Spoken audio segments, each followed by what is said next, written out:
Bismillahirrahmanirrahim. Al-bab tsani fi fadilati la ilaha illallah. Ila an qala an-nabiy sallallahu alaihi wasallam, man qala kulla yawmin la ilaha illallah Muhammadur Rasulullah mi'ata marratin jaa yaumal qiyamati wajhukal badri. Allah.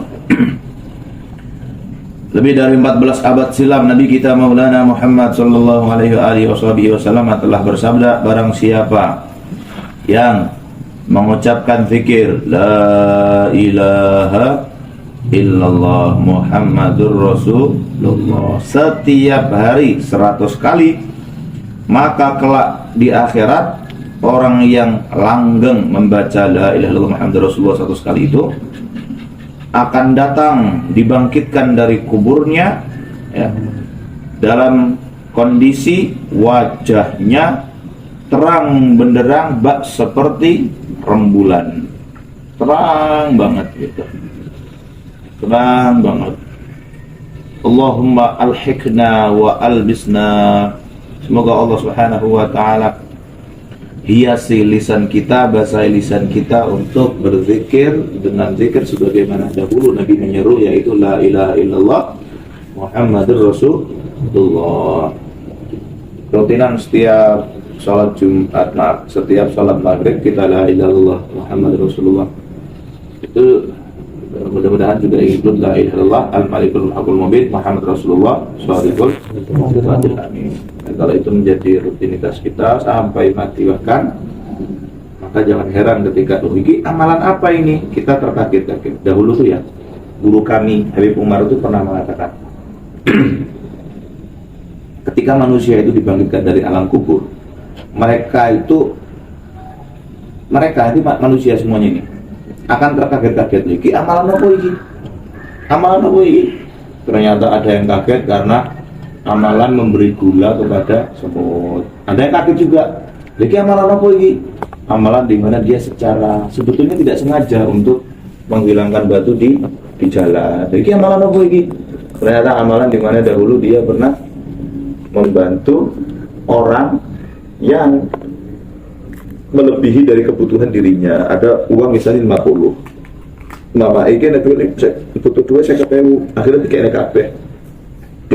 Orang terkaget-kaget, oh ini ternyata masya Allah gede juga ya. Tapi juga sebaliknya, banyak orang yang terkaget lantaran amal buruknya. Lah aku perasaan gendong amal akeh lah kok aku nang neraka, ternyata karena ujub, karena sum'ah, karena takabur, karena riya, tidaklah dikalkulasi sebagai perhitungan amal baik. Salimna wafiqna, amin ya rabbal alamin. Lanjut, monggo. Afif. وقال صلى الله عليه وسلم أفضل الذكر لا إله إلا الله وأفضل الدعاء الحمد لله. Nabi juga mengatakan zikir dari sekian banyaknya itu yang paling utama, yang paling mulia itu adalah zikir la ilaha illallah. Kalau kita mengamati betul, kenapa la ilaha illallah menjadi zikir yang paling utama? Oleh karena dia mengisbatkan Allah, menafikan selain Allah.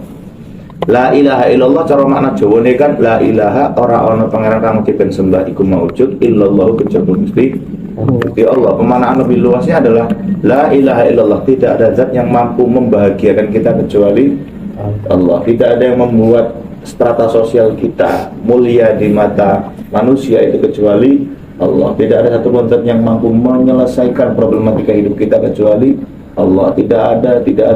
Semuanya itu tidak ada kecuali pada akhirnya eksekutor akhir itu adalah Tuhan kita Allah Subhanahu wa ta'ala. Orang kalau zikir lisannya mudah la ilallah, tapi sampai lisan itu menyerap dalam hati, kemudian dipertimbangkan dalam nalar logika, la ilaha illallah, itu kan memunculkan satu persepsi kalau hanya Allah, dewe iki budak, dewe iki ino, dewe iki estu menungso sing ngraos butuh. Jadi kita kalau punya mindset la ilaha illallah, ketika dipuji tidak kemudian terbang, ketika dipuli juga tidak kemudian tumbang. Nah, itu karena la ilaha illallah. Enek sing nyeluk dhewe ustad ya enggak tersanjung, enek sing nyeluk dhewe gus, kiai, pak haji ya enggak tersanjung, enek sing nyeluk dhewe cok ya enggak tersinggung. Itu mindset la ilaha illallah. Enek wong misalnya nun sewu sing gedhingi karo dhewe iku ya gak berpengaruh. Kenapa ya? Karena pada faktanya memang kita itu gak layak untuk dipuji kok gitu. Kita gak layak untuk mendapatkan segala sifat-sifat yang baik yang itu menjadi perangainya Allah. Kita gak layak. Maka kalau katanya ulama itu kan, kita dibenci sama orang lain saja itu juga bagian daripada privilege. Apa? Privilege yang utama adalah ketika nanti kita disidang oleh Allah, kita dibenci sama orang nih. Ya Allah. Nih ya. Ini saya cerita nih. Di panggung pengajian belum saya suarakan, dan dalam waktu dekat ini insya Allah saya akan kampanyekan ini. Perhatikan. Ada orang nggak suka sama orang lain. Ini hadis nih, sahih ini. Ada orang nggak suka sama orang lain. Kemudian orang lain yang nggak disukai sama orang lain itu nanti ketika menghadap kepada Allah menuntut hak balik. Karena konsekuensi ketika nggak suka itu kan mencibir, rasani, ya benar. Nah, orang A yang nggak suka sama B itu nanti diadili sama Allah. Buka selesai, pertanyaan semua selesai, mana juga mati juga pada selesai. Semuanya kemudian dikalkulasi lah semua daripada amal ibadahnya. Setelah diaudit, dia terkaget juga gitu. Bentuk kagetannya, ini kok banyak banget nih limpahan daripada pahala yang saya terima gitu. Iya, soalnya kue tahu ngelakoni iki terus didrengkeni karo wong kae. Wong kae iki sapa Gusti? Iki. Wah, le iki taunya kita aku ngene cerita kabeh kuwi. Wah, akhirnya sedetail mungkin, seadil-adilnya Mahkamah Konstitusi adalah kelak di akhirat dan hakimnya adalah Allah. Akhirnya apa yang terjadi teman-teman? Yang terjadi benar ganjaran sing A sing gak seneng karo si B. Berarti kan korbannya kan si B itu dilimpahkan semuanya ke B. Nah, karena semenjak digugat, akhirnya Allah itu merasa bahwa si B, kalau kamu meminta pahala dari si A, pahalanya sentek, saya kira sedikit dengan awakmu kabeh. Ya wis, kalau begitu engkau kan maha adil. Gimana caranya? Dosanya misal dosanya saya dilimpahkan ke dia. Dosamu gara-gara si A, iki ya wis entek. Ngoten Gusti. Ya wis piye carane? Nah, Allah ketika terdiam, Allah itu menampilkan situasi, ya, situasi itu dihadiri banyak penghuni surga. Lu bayangin aja Jo, ada penghuni surga di sekelilingi taman dan istana yang begitu megah lagi mewah. Di sampingnya itu dipameri oleh Allah. Terus dia tanya itu, yang B itu tanya, ya Allah, itu kok bagus banget itu istananya siapa? Itu tamannya kok begitu indah. Punya siapa itu? Kemudian Allah mengatakan, itu pemilik dari orang yang memaafkan saudara serta menggandeng itu si A untuk masuk bersama di surganya Allah. Ya Allah. Nah, setelah si B ini ditampar oleh narasi yang dikemukakan oleh Allah bahwa itu pemiliknya adalah orang yang gandeng pelaku zalim untuk masuk ke dalam surga, itu pemiliknya itu tuh. Akhirnya dosa yang sebetulnya itu dilimpahkan ke si A ditarik kembali, pahala yang si B itu dikembalikan lagi. Dan karena sudah dikembalikan, cukup menjadi mahar untuk bisa digandeng bersama si B masuk ke dalam surganya Allah. Dan si B itu, sekali lagi saya katakan, mendapatkan persis sebagaimana yang dia lihat, istana yang megah lagi mewah dan kebun yang rindang lagi indah. Nah, itulah sifat dari keadilan Allah Subhanahu wa ta'ala. Mudah-mudahan Allah tetapkan serta jadikan kita sebagai penghuni surga, dan Allah jauhkan kita daripada orang-orang yang membuli, orang-orang yang memaki, orang-orang yang mencibir, orang-orang yang enggak suka kepada kita. Allahumma jannibna fitnatin nas wa fitnatul jannah wa fitnatul mahya wal mamat. Amin ya rabbal alamin. Termasuk fitnahnya pujian. Terus wa akhiru du'a alhamdulillah. Sebaik-baik doa adalah saat di mana hamba itu justru malah memujinya.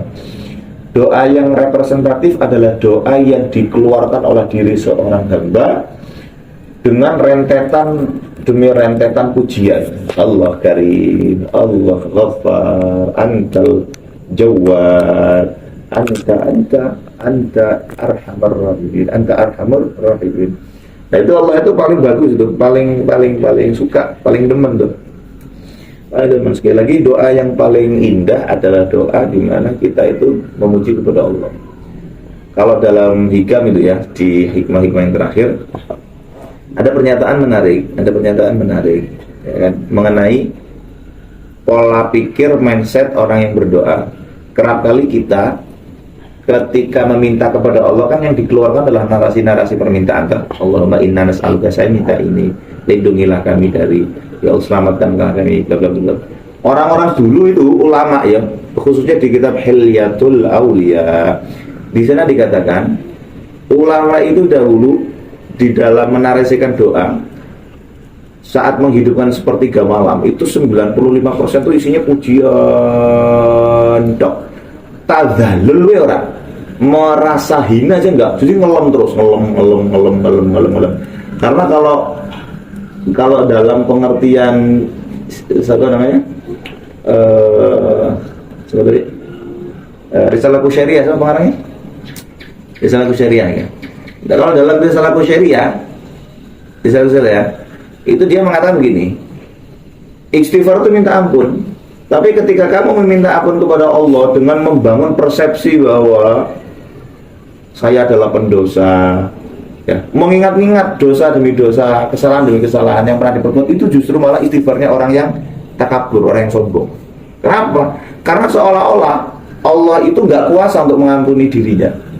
Jadi diungkit terus, diungkit terus. Jadi tersinggung. Allah itu tersinggung menurut persepsi dari sahibi Risalah Al-Qusairiyah. Coba, boleh iya. Itu tersinggung. Jadi tutorial yang pas saat berdoa apa? Lisannya itu istighfar, astagfirullahaladzim. Terus logika murni kita mengeksplorasikan bahwa Allah itu zat yang maha pemurah. Sebusuk-busuknya kamu, saya itu rahim, saya itu pemurah, saya itu penyayang. Dan logika terakhir yang menarik Pak, jadi Risalah Syariah. Kenapa kok perlu saat kamu istighfar itu memikirkan kebesaran Allah, luasnya maghfirah dan rahmatnya Allah, kasih sayangnya Allah? Karena bentuk dari kasih sayangnya Allah, kamu sekalipun sudah ditakdirkan untuk bermaksiat, kamu masih diberi kesempatan untuk beristighfar. Seru Pak. Karena begitu banyak orang di luar sana yang masih menikmati dosa yang dianggap biasa, padahal luar biasa besarnya. Nah, rahmat itulah yang harus kamu syukuri ya, yang harus kamu eksplorasikan, yang harus kamu rasionalisasikan dalam benak pikiranmu. Alhamdulillah, astagfirullahaladzim. Jadi ngiling-ngiling dosa. Sejauh ini kan kita kan diseru untuk istighfar tuh ngiling-ngiling dosa, ya kan? Itu api. Tapi kalau dalam tataran ilmu tasawuf, menurut perspektif ilmu tasawuf, itu justru malah kurang api, kurang bagus. Siapa Bang Arang Syariah? Abdul Qasim Al-Qusairi. Abdul Qasim. Ya, lanjut ya.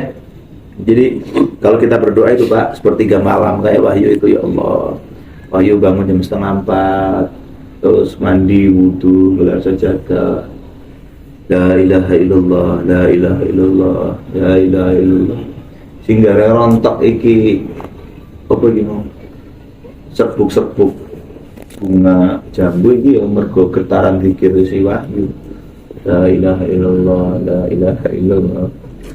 Alhamdulillah. Mudah-mudahan Allah terus membasahi lisan kita untuk berzikir, mengingat, menyebut Allah Subhanahu wa ta'ala. Lanjut Allah.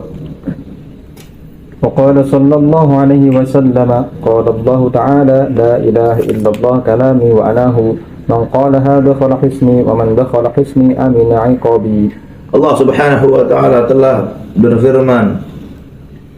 berfirman melalui sabdanya, sabda Nabi, bahwa kalimat la ilaha illallah itu adalah kalamku, kalimatku, diksiku, wa anahu, dan akulah itu yang kamu sebut, dan akulah itu yang kamu isbatkan, dan akulah itu yang kamu tetapkan. La ilaha illallah, la ilaha illallah.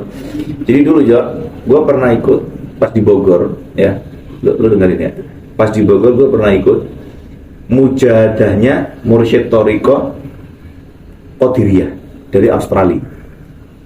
Biomeritnya nggak banyak, sejam 2 jam. Kan ada satu redaksi coba yang ingat. Mereka itu dulu para sahabat, para ulama, ketika zikir, saya ulangi, mereka itu orang-orang soleh, para sahabat itu kalau zikir itu seperti ada goncangan, benar nggak? Pernah nggak dengar riwayat ini? Dulu para sahabat ketika zikir itu kayak lindu, gini dahsyat. Aku pernah ngalamin tenang di Bogor, Mursyid Thariqah itu pokok la ilaha illallah, la ilallah. Itu lama-lama jadi la ilaha illa ana, la ilaha la ana, la ilaha la ana. Jadi pertama la ilaha illallah, terus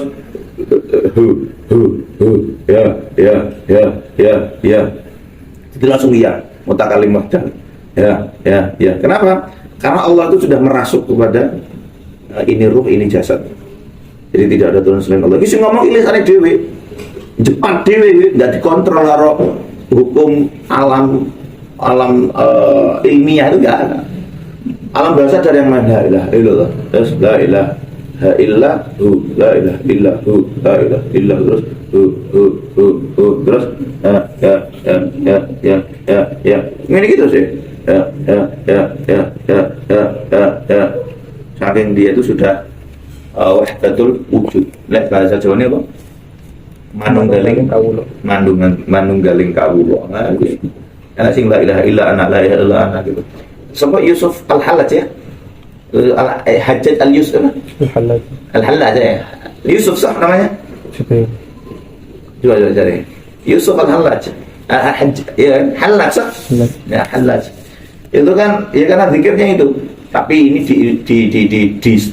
didistorsikan bahwa aktor wali ini telah menafikan hukum syariat, akhirnya dipenggal. Padahal ya itu ada dua sudut pandang yang sing nota. Yusuf sah? Hussein. Hah? Hussein Al-Hallaj. Hussein bin Mansur Al-Hallaj. Hussein bin Mansur Al-Hallaj. Hussein bin Mansur Al-Hallaj. Kalau tokoh Indonesia itu ada yang namanya apa?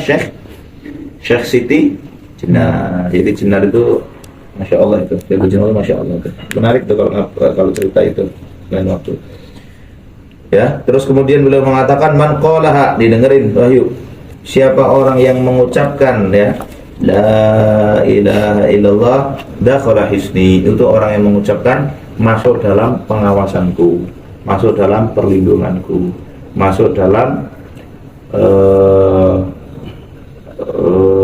pengawasanku. Dan yang terakhir, orang yang mengucapkan la ilaha illallah adalah orang yang masuk di dalam keamanan dari segala jenis kejahatan. Orang kalau ngomong la ilaha illallah, ya kalau kita dijamin oleh pemerintah aja yakin, masa kita sulit untuk meyakini bahwa ketika kita ngomong la ilaha illallah dia dijamin oleh Allah gitu. Jadi kalau kita dibegal, kalau kita misalnya nyari mesin HP malam-malam itu sana gudang la ilaha illallah, dan sudah masuk dalam pengawasan Allah, perlindungan Allah. Dan yang menarik adalah wa man dakhala hisni amina iqabi, ya Allah, barang siapa yang masuk sudah dalam perlindunganku, penjagaanku, pengawasanku, maka itu orang sudah pasti aman dari siksaku, azabku. Itu sudah. Jadi misalnya nih, lu bayangin aja, Syihab misalnya ya, itu telah melakukan serangkaian maksiat. Hatinya maksiat, matanya maksiat, tangannya maksiat, kakinya maksiat. Tapi Syihab ini juga hobi. La ilaha illallah, la ilaha illallah, la ilaha illallah. Sebetulnya Allah itu mau mengeksekusi ini Syihab nih. Nah, dalam dibalik kejahatan yang begitu membrutal. Tapi karena Syihab ini aktif, la ilaha illallah, akhirnya dia nggak terjadi disiksa. Saya juga punya teman jarang subuhan. Nah, dulu tapi kalau sekarang alhamdulillah. Ya maksudnya sekarang ini 1 hari yang lalu lah. Kalau kemarin ya waliyadzubillah. Itu mau disiksa itu cuman karena ngaji Jumat, Kamis malam Jumat akhirnya ngomong la ilaha illallah. Akhirnya dia masuk kepada hisni kata Allah. Kemudian siapa yang masuk dalam hisni perundanganku amina iqabi. Mudah-mudahan Allah selamatkan kita, memberikan pengamanan kita, jaminan perlindungan kita dari Allah Subhanahu wa taala. Amin amin ya rabbal alamin. Monggo Cik Haji. Waqala sallallahu alaihi wasallam atu zakata abtanikum biqaulihi la ilaha illallah, biqauli la ilaha illallah. Tunaikanlah zakat tubuhmu dengan mengucapkan la ilaha illallah. Ketahuilah teman-teman, sebagaimana makanan pokok yang kita konsumsi di 360 hari itu ada zakatnya yang kita sebut dengan zakat zakat fitrah. Harta dalam kepemilikan tertentu pun perlu untuk dizakati. Ilmu zakatnya juga dengan menyebarkan. Maka ketahuilah zakatnya tubuh ini yang kerap kali melakoni sekian banyak dosa dengan mengucapkan la ilaha illallah. Ya, tunaikanlah zakat tubuhmu dengan mengucapkan la ilaha illallah. Jadi zakat itu kan menyucikan, benar nggak? Zakat itu kan menyucikan. Lu bayangin aja Jo, lu punya mobil Jo, lu punya motor nih, kotor nih bannya, selebornya, knalpotnya. Terus kita mau menghadap pada akhirnya kepada seseorang yang bersih, yang suci, ya Ika misalnya. Nggak pantas saya kira dalam kondisi yang gelubut gitu. Lu mau ngadep misalnya Mas Huda, tapi pakai baju tidur, pakai baju yang nggak disemprot sama minyak wangi, itu nggak pantas itu, nggak pantas.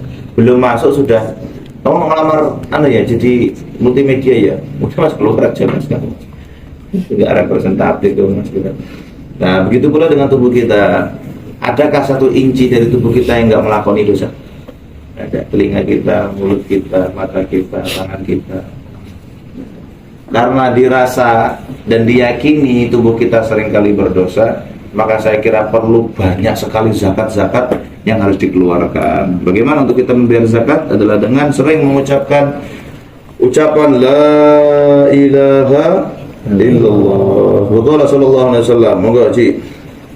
Wa qala sallallahu alaihi wasallam ma min 'abdi yaqulu la ilaha illallah Muhammadur Rasulullah illa qala Allah ta'ala sadaqa 'abdi anna Allah la ilaha illa anna ushidukum ya malaikati qad ghafartu lahu ma taqaddama min dhanbihi wa ma ta'akhkhar.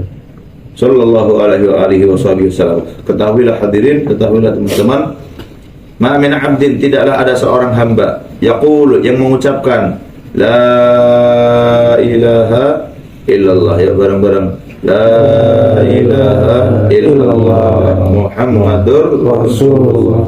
Orang kalau yang mengucapkan sebagaimana yang barusan kita ucapkan, maka illa qala Allah Ta'ala, Allah itu akan mengatakan di hadapan para malaikat, sadaqa abdi. Lu bayangin bros, ya Allah nih rajanya dari seluruh para raja akan mengatakan di seluruh jajaran malaikatnya di atas singgasananya, Allah mengatakan apa? Sadaqa abdi. Ya Afif ke bener ke Wahyu bener ke tenang ke daerah ke Masya Allah ke kau laku ke Allah ke malik nyombong nih malaikat Jibril malaikat Arash ya Wahyu kau laku. Iya kita itu kalau mau mencari validasi dari Allah itu cukup mengucapkan la ilaha illallah Muhammadur Rasulullah. Kita kalau mau pansos tuh jalur itu tuh ya, dibanggain saudara. Kita itu terlalu sering mencari validasi manusia, tetapi jarang sekali kita mencari validasi pengakuan dari Allah. Nah, enak loh jadi orang dadak tuku motor, tuku mobil, ra kudu dhewe ngetokne raga, ra kudu dhewe melek, bengi full poso, ora. Cukup hiasi ini lisan dengan kalimat la ilaha illallah Rasulullah. Anallah, aku ana la ilaha illa ana. Aku, kata Allah ini. Allah, aku ki Allah. Gak ono pangeran kok coba aku. Ushidukum ya ilahi. Saya bersaksi ya, tuangane kabeh kata Allah di depan malaikat. Saya menyaksikan di hadapan kalian doa malaikat. Apa pemain ngaji deh? Saya ruhani. Saya bersaksi di hadapan kalian semuanya duhai malaikat. Qad ghafartulah. Kewahi cek tas kasih berusaha kucing. Ghafartulah. Dosane wis tak lebur. Dosane wis tak lebur. Itu sarai. Oh, wis dilebur yo. Dua mah yo rokoknya malah jelas lah yo. Qad ghafartulah. Saya enteng nggo nyawa iki enteng. Ma taqaddama min dzambi. Dosa yang pernah kamu lakukan bersama sang mantan hilang semuanya, saudara. Ukur aku mau teko kamar. Ya.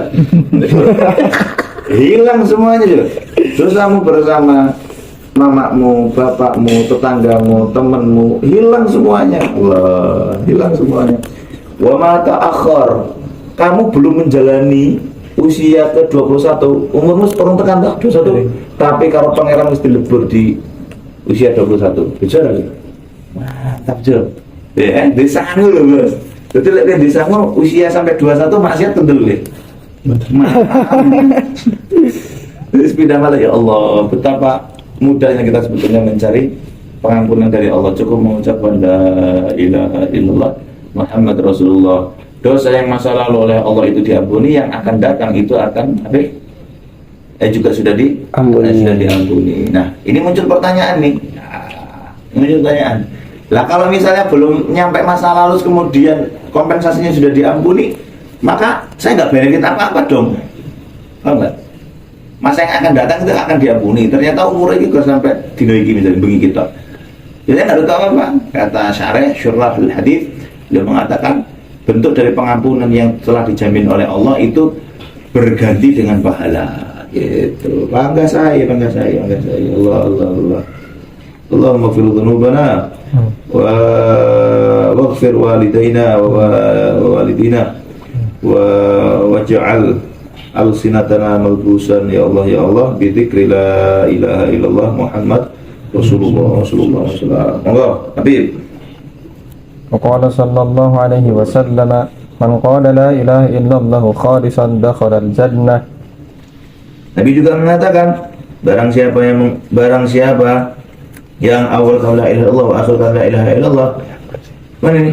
Oh, man qala la ilaha illallah khalisan dakhal jannah. Barang siapa yang mengucapkan la ilaha illallah secara ikhlas, hatinya itu ikhlas.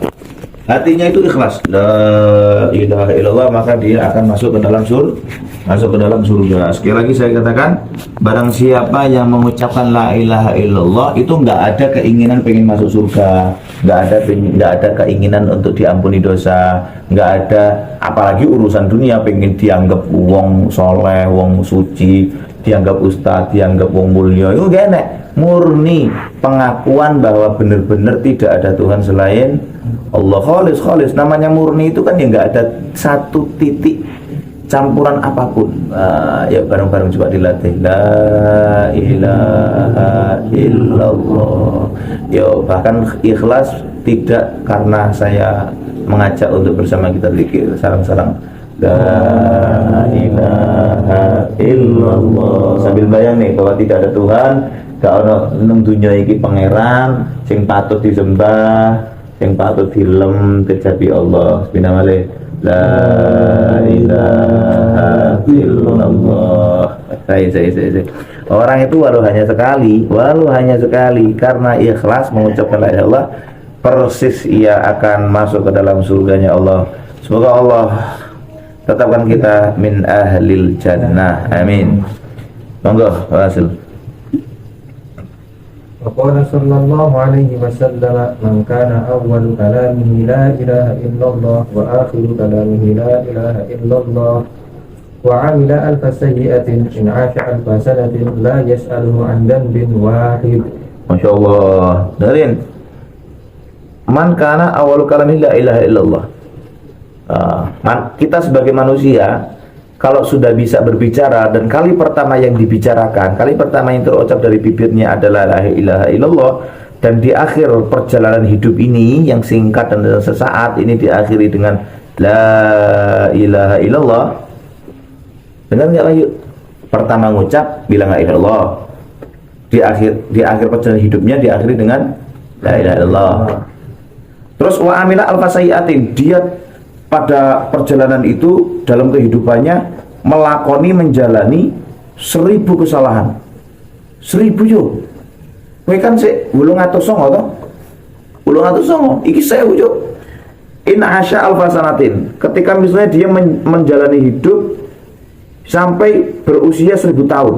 Wah, 1000 tahun, Pak. 1000 tahun. Ya Allah, tutup 60, tutup 100. 1000 tahun. La yas'aluhu an dzambin wahidin. Allah. Maka dia oleh Allah nanti bakal tidak akan ditanya. Dosamu kowe ngopo yang nglakoni ngene? Terbebas, Jo. Terbebas, dia tidak akan mungkin bisa ditanya. Enggak bakal ditanya, enggak bakal ditanya. Kowe ngopo yu? Kok wingi jam 09.00 malam Minggu tanggal 12 bulan Madu misalnya 2022 atau 2000 piro apa 6 untuk 6 likur 6.000 cah cilik viral ya 6 likur selawe 6 lawe 6 lawe 2006 lawe misalnya enggak bakal ditanya kalau di awal kata itu dalam hidup mengucap la ilaha illallah dan di akhir dengan la ilaha illallah iku lek wahyu awalnya la ilaha illallah kok dhek brojol teko wetenge mae miso kok cowok ya, nanti potensi itu kayak gitu rada angel ya. Tapi mudah-mudahan dewe gak ditakoni karo pangeran, kalaupun ditakoni karo pangeran, nah kok ini nyambi ngerokok, nyemu mantai, terus dipersilahkan untuk masuk ke dalam surga. Mau Ci, lanjut. Waqala sallallahu alaihi wasallam. Ma qala la ilaha illallah min ghairi adzabin rabiha ta'irun tahtal arshi. Yusabbihu ma'a musabbihain musabbihina ila yaumil qiyamah wa yuktatu lahu sawabuhu. Nabi pernah mengatakan, hadirin, Masya Allah, perhatikan. Man qala la ilaha illallah, barang siapa yang mengucapkan la ilaha illallah min ghairi ajabin, tidak ada niatan ujub. Ujub itu bertengger pada dua hal.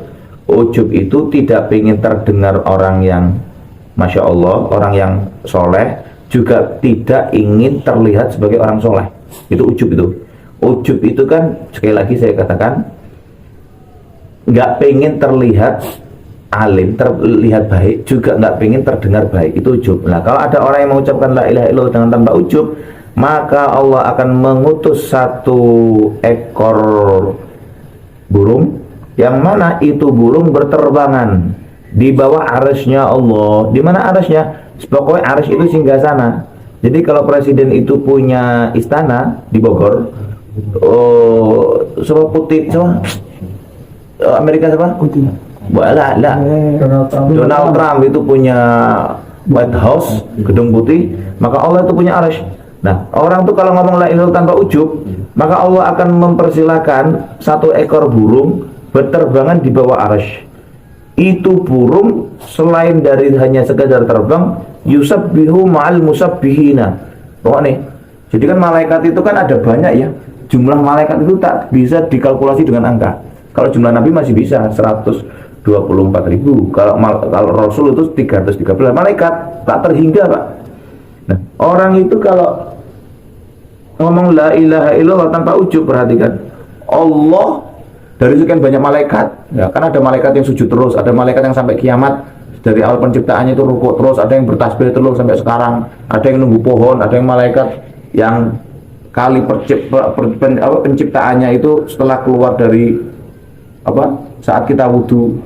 Malaikat itu kadang ada beberapa malaikat yang diciptakan saat kita melihat wajah orang alim, kayak kemarin tuh kita baca dari pagi. Kemudian orang alim yang kita lihat terus akhirnya tersenyum karena tatapan kita, terus akhirnya Allah menciptakan itu malaikat senantiasa beristighfar. Ini ada malaikat yang senantiasa bertasbih, subhanallah, subhanallah. Nah, ini burung yang berterbangan di bawah arasy bertasbih bersama malaikat ila yaumil qiyamah, sampai hari kiamat. Wa yuktabu lahu thawabuhu. Pahala yang dilakukan oleh burung di dalam bertasbih memuji menyucikan Allah itu ditransfer kepada siapa orang yang mengucapkan la ilaha illallah tanpa ada ujub. Allahumma ja'alna minhum. Amin. Monggo Pak Habib. وقال صلى الله عليه وسلم من قال لا إله إلا الله محمد رسول الله مرة غفر الله له ذنوبه وإن كانت مثل زبد البحر. Masya Allah, sebegitu banyaknya dosa biarpun seperti mithla zabadil bahar, di buih di atas lautan. Saya ulangi, seake-ake dosane dhewe Pak, iku kayaknya orang enek sampai kok nyegoro gitu mungkin.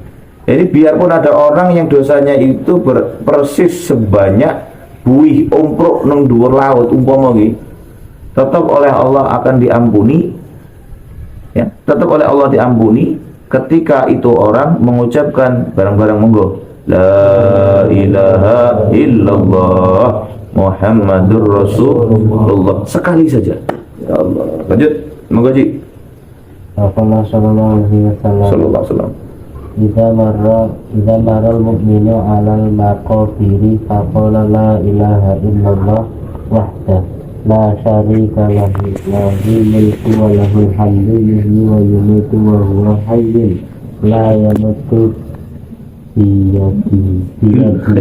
biyadihil khair wa huwa ala kulli syai'in qadir. Nawwarallahu tilkal kubura wa ghafara laqo iliha wa kataba lahu alfi hasanatin wa rafa'alahu alfi darajatin wa hatta anhu alfi sayyi'ah.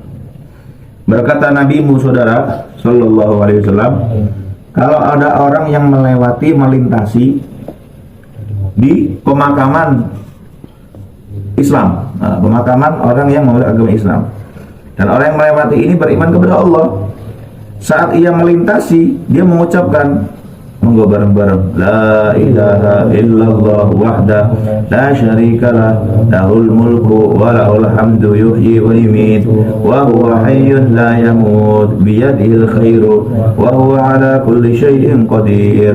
Nah, orang kalau mau cowok pas dia ngelewati kuburan, apa ini? Nawwarallahu tilkal kubur, Allah akan memberikan cahaya kepada itu kuburan. Siapa orang yang berada di dalam kuburan itu jasadnya, Allah akan memberikan cahaya, dan cahaya itu tentu saking terangnya sampai nggak bisa dilihat oleh mata-mata yang biasa digunakan untuk bermaksiat seperti kita. Ya Allah, Allah menurunkan cahaya itu, masya Allah.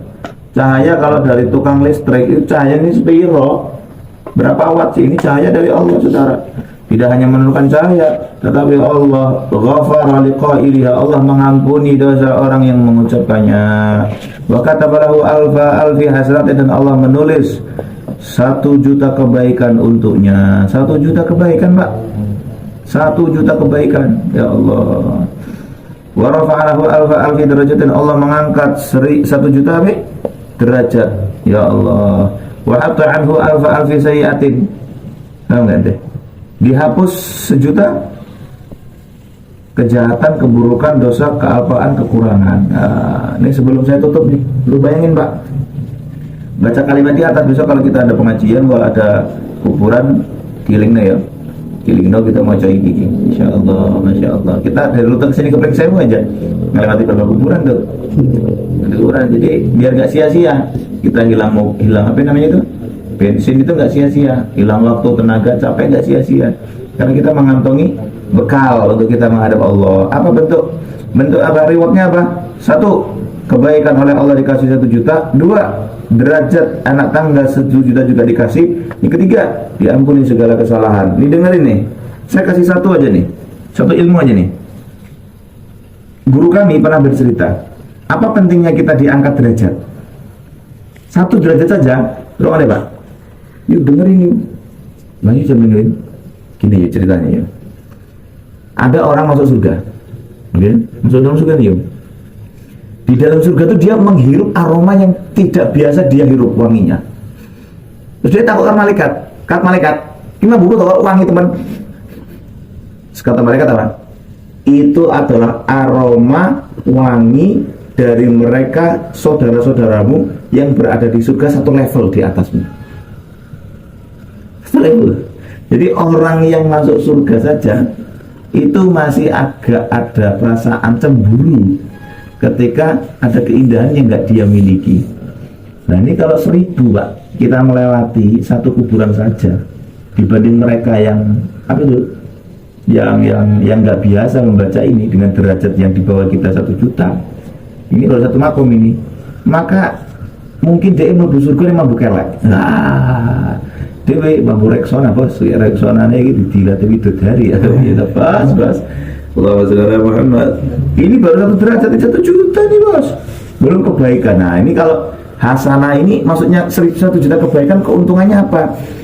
Dalam satu persepsi ulama itu pernah mengatakan, satu kebaikan saja kita didapatkan oleh Allah adalah 1 hajat kita dikabulkan. Hajatmu apa misalnya? Pengen ketemu di sini.